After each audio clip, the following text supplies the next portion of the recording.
J'arrive maintenant au château La Rascaman où je vais rencontrer Raphaël. Ah bah tiens, le voilà.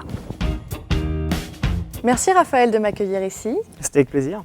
Alors le château de La Rascaman. Tout à fait, le château de la Rascaman. D'où il vient ce nom? Qu'est-ce que ça veut dire? Alors la Rascaman, c'est très ancien, ça vient de nos ancêtres en fait. C'est-à-dire qu'au XVIIe siècle, il y avait un chevalier qui s'appelait le chevalier seigneur de la Rascaman et qui vivait sur ces terres.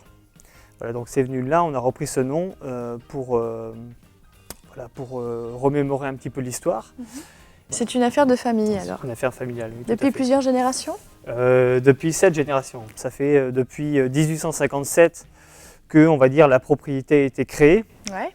Et ensuite enrichie avec les nouvelles générations et entre autres celle de mon père qui a mis en place donc toute la restauration aussi bien du vignoble que des bâtisses. Déjà la Rascaman c'est une philosophie, c'est-à-dire que c'est un vin qui cherche à avoir une trame. Nous essayons chaque année de reproduire un vin qui pourrait être similaire au millésime précédent et de ce fait on utilise différentes barriques où nous assemblons les vins séparément. Ce vin-là pourrait être très bon à déguster sur la lamproie à la bordelaise. Ah voilà. ouais. C'est parce que c'est aussi un plat typique de la région. Très régional. Ouais. Très régional, c'est pas forcément très connu ailleurs. Et c'est vrai que ça peut très bien s'accorder avec ce vin-là, qui est un vin au nez, on va dire, toasté, torréfié. Donc ça, c'est un petit peu ce côté boisé qui ressort. Et donc avec des notes en bouche de fruits rouges, de mûres, de cassis. Oh là là. Voilà. Vous développez d'autres activités en plus de... Nous avons un gîte. En plus? Voilà. Ah, non, vous n'arrêtez pas.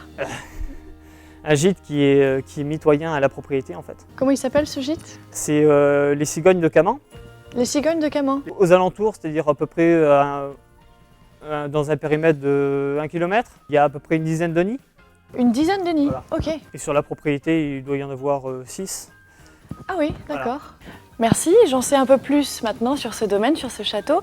Ça vous dit qu'on aille voir les cigognes tous les deux? Avec plaisir. Ah, ça m'a donné envie, moi. Allons-y.